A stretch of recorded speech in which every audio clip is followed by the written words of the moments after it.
Hello, everybody.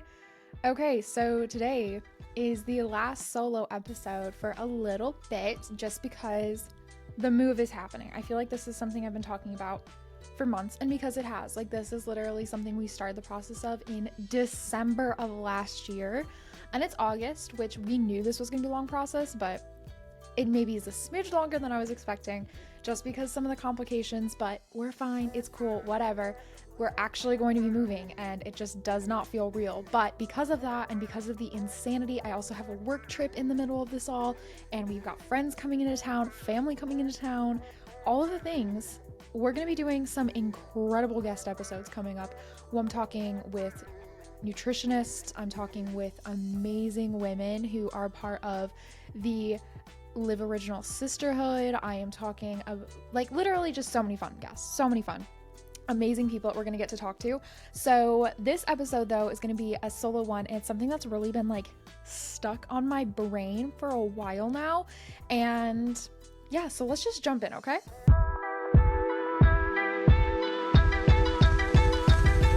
So first things first, my sweet husband and I went to go get coffee this morning, and I was like, I want to try a new coffee. And he was like, oh, this one sounds so fun, you should get this. And it turns out it was like a sparkling coffee. I'm like a little confident in the fact that there was alcohol in it, and I had no clue. And it was the grossest drink I've ever tried in my life. Luckily, they didn't actually make me pay for it because I took literally 2 sips and was like, I can never drink this. So I went to Starbucks, and that is what we are drinking today. So we have a cold brew with brown sugar syrup and just a smidge of cream. It's not very sweet or anything, and it's just honestly amazing. It's exactly what I needed after a sparkling coffee fiasco. If that is your cup of coffee, if that's like your cup of tea, haha, that's funny. Good for you, but also it may be your serial killer trait because ew. It was so gross, guys. It was so gross. But anyways, it's fine. It's over. Also, if you're watching on YouTube, you should look at my nails because I finally got like the velvet magnetic ones. And I mean, they're fake. Don't like, I did not go to the salon for this. I bought these at Walmart for $6, and these will last me for 2 weeks because that's how I do my manicures. But they change colors and they look really cool. So if you're not watching on YouTube, you're missing out. But if you are listening, I think on Spotify, I'm doing video podcasts now, which I didn't even know I was doing until recently when I opened it up and I was like, whoa, there's my face. But it's fine. Anyways, this episode is not as probably organized as I usually try to get these. I did a lot of research for this, and I have a scattered bunch of notes of things that I want to talk about because this is a topic is very interesting to me. And yeah, I think it's going to be interesting to you guys too. So I really want to talk a lot about today of what is shaping our lives. Truly, when you look at who we are, where we're going, what is influencing that? What is impacting it? How do we make our decisions? All of that. And that's kind of the kick I'm on right now. I'm really into habit books, but not just the atomic habit of how to make better books or make better habits. But really getting down into the details of why we're doing what we're doing and what started that, where's it coming from? And I don't know, it's just so interesting to me. So, all that being said, I really wanted to talk today about who is impacting us, okay? So, the inspiration behind this entire episode is actually from that quote that we have all heard a bajillion times, which is you are the accumulation of the 5 people that you spend the most amount of time with, of your 5 closest friends. You know what I mean? That's kind of where it comes from. So I didn't know where this quote came from. I didn't really know anything about it. I kind of thought this was based on a scientific study that was done. So let me tell you what I found, okay? So first of all, there's this guy named Jim Rohn, and he is an inspirational, motivational speaker. And apparently he says that. So he says a lot of quotes like, show me your closest friends and I'll show you your future. Or you are the accumulation of the 5 people that you spend the most time with. Or, just that kind of thing. And he talks a lot about that. He talks a lot about the importance of a really strong community, not just relationally, but also just kind of choosing people who are going in the direction that you want to be going in, which is really interesting to me, okay? And I find this whole concept very wild because truthfully, I'm not sure who those people would be for me. Like if you sit down and try to come up with my five closest people, it's hard because I work from home and I'm very active on social media. So, it's this weird dynamic of, do you count people on social media in that? And we're going to get into that a little bit more, but I want to go back to this quote and the inspiration behind this. So, Jim Rohn said this, and there really wasn't like any sort of scientific backing, like specifically like professionally done at that time when he said this in like 2012. And it's a really, really great thought. And I believe it was 2012. The year might be wrong, but it's an older quote. Okay. And I just really, it stuck with me for a while. So I wanted to find the science behind it and see if this is something that is maybe has a little bit more validity to it than rather than just being a really inspiring thought. Turns out it does.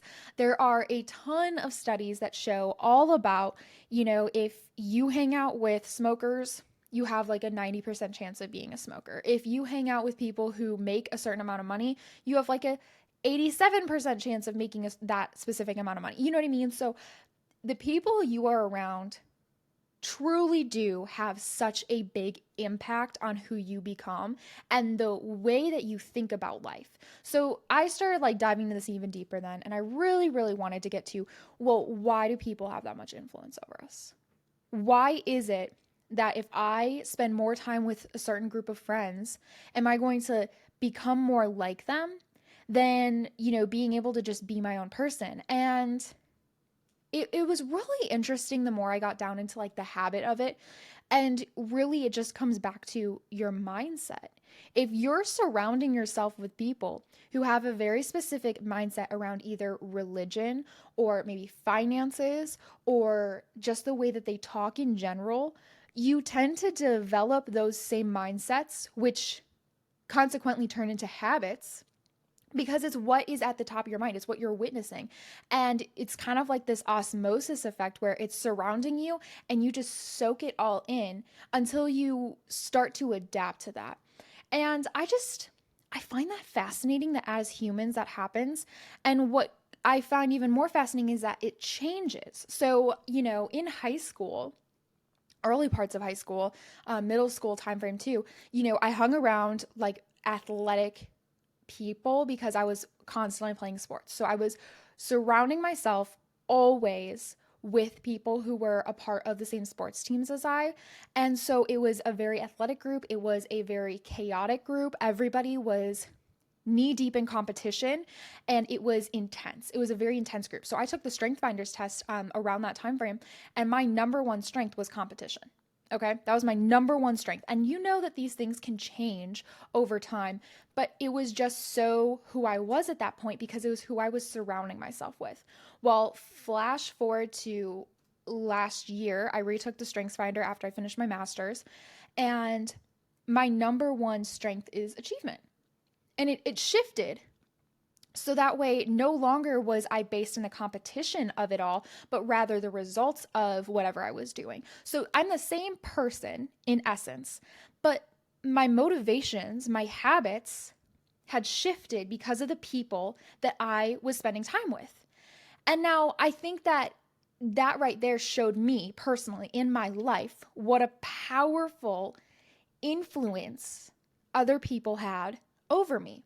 And that's not a negative thing. It's not saying that I wasn't strong enough and the person that I should have been or anything like that to stand up to these influences.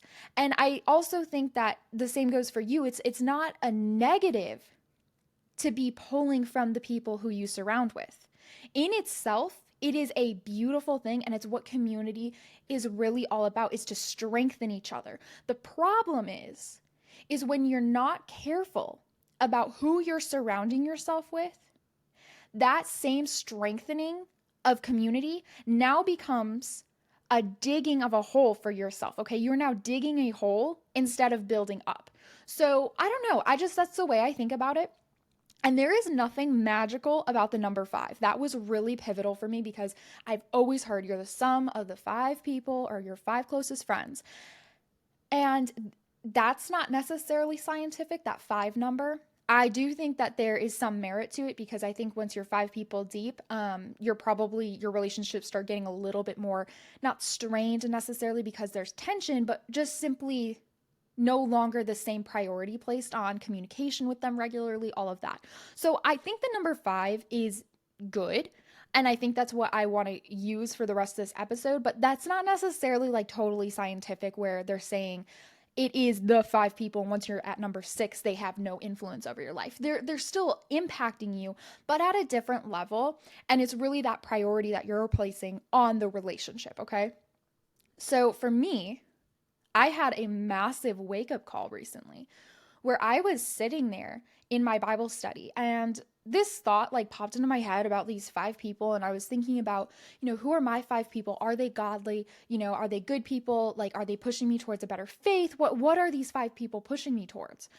And I was counting out my 5 and I just like heard God like literally speak to me. And he just said, but am I one of your 5? And that made me pause. And this is what I really, really wanted to touch on in this episode, for the part specifically about those who are trying to grow their relationship with God. Jesus can have the role as one of your 5. He can be the number one role in your life, okay? Because between what we can learn about God in scripture and our time in prayer, he can hold that position of being the most influential aspect in your life. And I think sometimes we think that we can't have him because we're not like tangibly sitting next to him and having a conversation with him, where it's maybe a little bit more physical. But that really doesn't matter because it's all about who you're spending the most time with. And for this specifically, like if you're not constantly bringing prayers to him, and if you're not, in the word and daily and just trying to be in his presence, that influence that he has, like literally your creator, your savior, your Lord has on your life will be significantly less. But he could be the most influential person in your life, especially when talking about this. So really just something I wanted to put right at the beginning here is ask yourself the question, if I'm reviewing the 5 most influential people in my life, is Jesus even on that list? Like, is God even making top 5? And maybe you've never thought of it that way. Like this like felt like a brand new thought to me. But truthfully, that question is really important to ask yourself because that depends on you and how much effort you're putting in. And again, it goes back to that priority that you're placing on the relationship. Are you making it a priority? So that was one thought that just like really stuck with me, that I wanted to talk about during this. But then like more practical and tangible steps for people that you are interacting with. I think what makes this really hard is that it's not just your 5 best friends, right? It's not just the 5 people that you like the most impact you. It's the 5 people you spend time with, that impact you. And that can be really, really tricky, especially if you are currently living at home with a family who maybe doesn't support you or has habits that you already recognize as something that you don't want to carry on. Or if you are in a work environment where there are people that you interact with a lot that are also either toxic or just simply not the people that you want to influence you, that can be really hard. That can be really hard because like I said, it's natural, it's osmosis. So like you have a crazy negative coworker, that same negativity will just naturally rub off on you. It just will.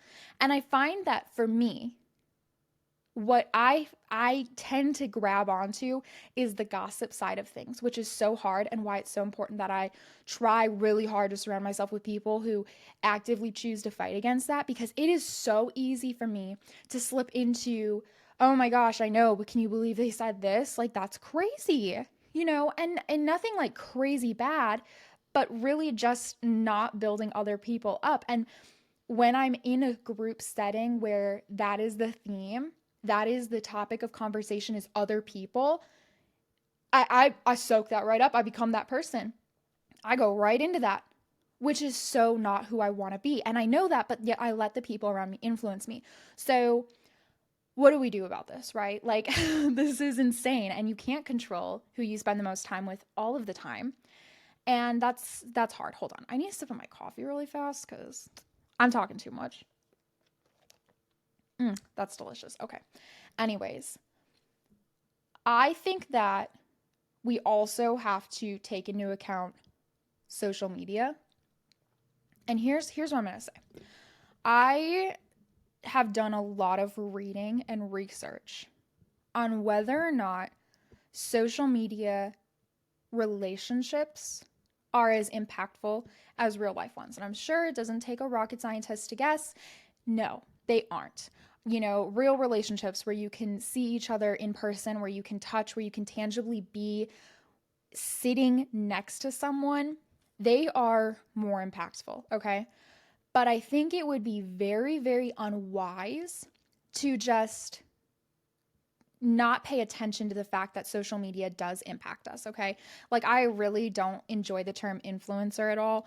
Whenever anyone will say that I am, which I am the farthest thing from an influencer, and that's not like a humble thing where I'm like, I'm not an influence. No, like straight up, I really don't even appreciate being called one, just because it comes with a lot of like pressure and predetermined thoughts, which I don't necessarily love. But anyways, I mean, they're called influencers, right? Because it's what they do. They impact your life, and on a level where you feel like you are friends with the person you're with, okay?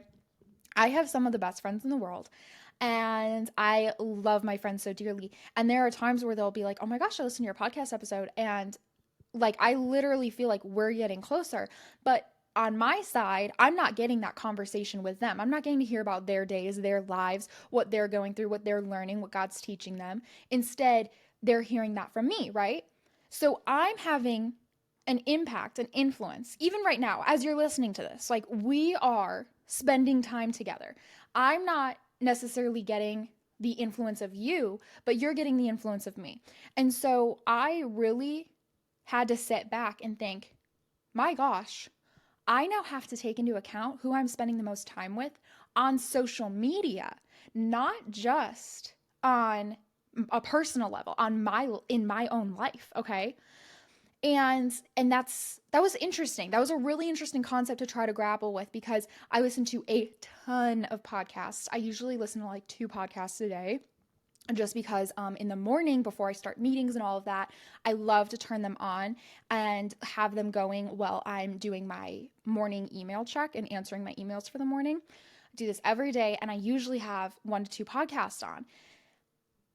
Now, that's like an hour of my time with that specific person, depending on which episode I'm listening to. That is an hour of them speaking into my life that I don't necessarily have from anyone else, especially as someone who works from home. I don't have a workplace environment where I'm necessarily going in and having a lot of interaction with people I work with.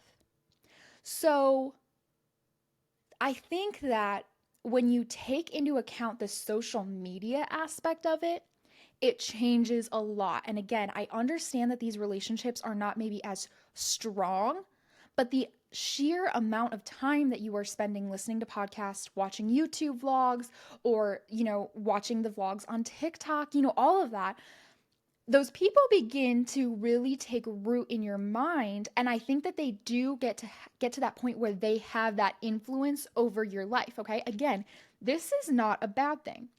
So as I said, I used to be competition, and now my number one strength is achievement. It's always been, competition and achievement have always been in my life, but the number one strength has adjusted a little bit. And I think what I can account for is I started listening to a bunch of entrepreneurial podcasts, like a bunch, okay? My favorite podcast currently right now is Ed Milet. This man is amazing. I think he has the number one podcast in the world. So a lot of people agree with me here. I love his books.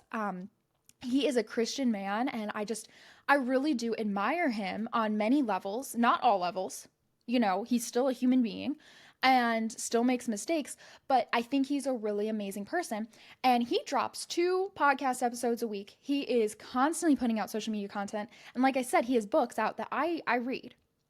So this man, who I have never met before, someday, God willing, but he has such a say over my life right now. He has a lot of influence. And when you think about that, how I have now adjusted from competition, I'm no longer hanging out with sports teams, but now I am listening to these podcasts, how that has switched, and you can see it. You can tangibly see how my life has become more business focused, more entrepreneurial. I work a lot harder now, not because I'm trying to beat someone, but simply because I will achieve what I need to do in order to be the person that God created me to be. I mean, that's become my entire brand publicly. And that has been entirely focused on the fact that we need to push ourselves to be better, right? We can't get complacent in life. Well, who has a very similar message? Ed Milet. Ed Milet is literally a motivational speaker. That's how he has made his millions upon millions of dollars, is because he's constantly pushing people to be better. So the impact that this person who I've never met has had on my life has really altered me in a lot of ways. And that's why I think that our relationship with Jesus can hold that same stance. The more time we spend with someone, whether they are sitting with us or not, that really changes the way we think, the way we act, and ultimately the influence they have over our lives. So, as you can see, this has been something that I've just really been wrestling with and focusing on lately, of who is shaping my life and how do I line myself up for success with this, okay? So here we're getting into the practicals, because you all know I'm not going to leave you hanging with just this big old thought bubble and not talk about what that means, okay? So the first things first, I do think it's important to know who's impacting you. And again, this isn't just your friends. These are people that you are spending the most time with, whether that is physically through social media or relationally, like spiritually with God, okay? And be honest with this, okay? Like, this is a list just for you. This isn't for anyone else. So there's no reason to lie here. There's no reason to, be like, Jesus is number 1, even if Jesus is actually number 8. Just truthfully, okay? It's just a concept that, like, you need to understand. So I would list it out for yourself. I would list out the people that you are truly spending the most time with. No filters on this, no barriers. I mean, you are just going to list it out. And maybe you go up to 10. Maybe you only have 3. I don't know. But you're going to really break it down. Who has the most of my time, thought-wise, or just actually in person, okay? And from there, you really have to evaluate. And this isn't something where you're like, well, my best friend doesn't make $1 million and I want to make $1 million, so I need to reprioritize and spend less time with this person, even though they encourage me and love me, because I want to make $1 million and I got to get some people in here that make $1 million. No. But I mean, kind of on a larger scope, you're just going to look at this and say, what qualities do they have? Are they living a life that I want to live? Are they being the type of person that I want to be?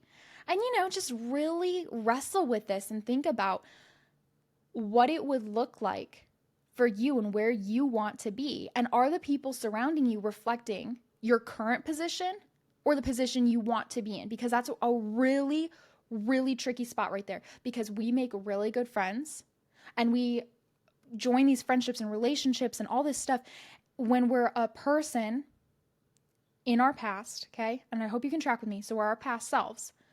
But as we grow and as we become new people and grow into the people that we were created to be, though if we keep the same 5 around us, we're not going to fully be able to move on and step into the future, okay? And step into the person we were created to be. So if you keep the circle of 5 around you that you've had since middle school, odds are you have not stepped in to the person that you should have been, because you should not be the same person you were in middle school. And I don't care if you were a really cool middle schooler. That's just like the truth. So your circle needs to change as you go through seasons of life. Not saying you cut out people of your life, but maybe they move spots. Maybe they aren't the people that are your first call list on your speed dial. You call them for everything. Maybe that needs to adjust. Maybe you need to make a little room for people that are pushing you to be better. So a couple people that I think would be really smart to have on your list, okay? First spot, obviously, I do think that should be reserved for Jesus, and that you need to make that a priority and really think about, okay, out of all the people I'm giving time to today, who gets the most? And make sure the answer is Jesus. So he has the most influence, okay? Next, I really do think it is important in your top 5, there should be a mentor in there. Someone who is older than you, someone who is living a life, maybe not the exact life, but they're either the kind of person you want, they work in the field that you want to work in, they have the fruits of the Spirit that you are just like, dang, I need that in my life and I want that. Whatever it is, you need a mentor, someone who is ahead of you in life to really pour into you, okay? I have an amazing mentor. I love her so much. She's so cool. We try to meet every 2 weeks, but sometimes it gets a little tricky with our schedules, and she travels the world. She has done all sorts of amazing things with ministries. She works at our church currently, and she is just a powerhouse of a woman, and I love her so much, and I just admire her. And so she is the person that I go to for a lot of things, okay? So you have Jesus, you have a mentor, and I do think you need an encourager. Someone in your life that is pressing encouragement into you so that way your mindset really does adjust, so that way it becomes more of a gratitude instead of the negativity that can often come naturally. And for me, that's my mom, okay? She's my biggest encourager, so I make sure she stays in my top 5.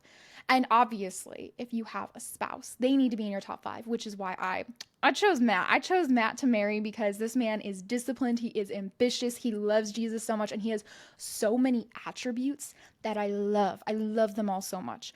And I want to be more like that in a lot of ways. So this isn't to put people on a pedestal, and this isn't to scrutinize your relationships and be like, oh, I need to cut this person out.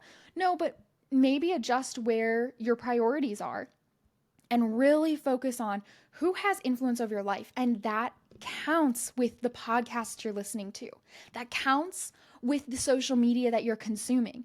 If you want to be taking steps towards an abundant life, you should be listening to this podcast 100%. But if that's not a goal of yours, then don't have me speak into your life. If I'm not someone that you think has that authority, then don't have me do it. You know what I mean? And that might seem like, well, why would you tell me to stop listening? But truthfully, it's all about where you want to go. Where are you headed? And are the people around you supporting that? Supporting you in your journey forward? So I've been thinking a lot about that. And I think it's really important that we all take a little bit of time to think about that, okay? Because it's interesting. It's very, very interesting. And I love you all so much. I hope that you want to keep having these conversations. Honestly, I'm probably not having that much of an influence over you just because they're like 30-minute weekly conversations. But I don't know, guys. It's just food for thought and something that has really, really been poking my brain lately. But I hope you all have the best week ever. I'm so excited for you to just go through your list of people and just really, really focus on reprioritizing who is getting all of your time, because your time is precious. Your energy is so precious, and it shouldn't be going to everybody that you possibly can give it to, or people who honestly don't deserve to be in your top 5. Don't cut off your relationships. Don't get me wrong. You know what I mean? Keep those people, love on people, disciple people, all of that. But really focus on those top 5 on who you're investing in and who's investing in you, okay? I love you all so much, and I will talk to you soon.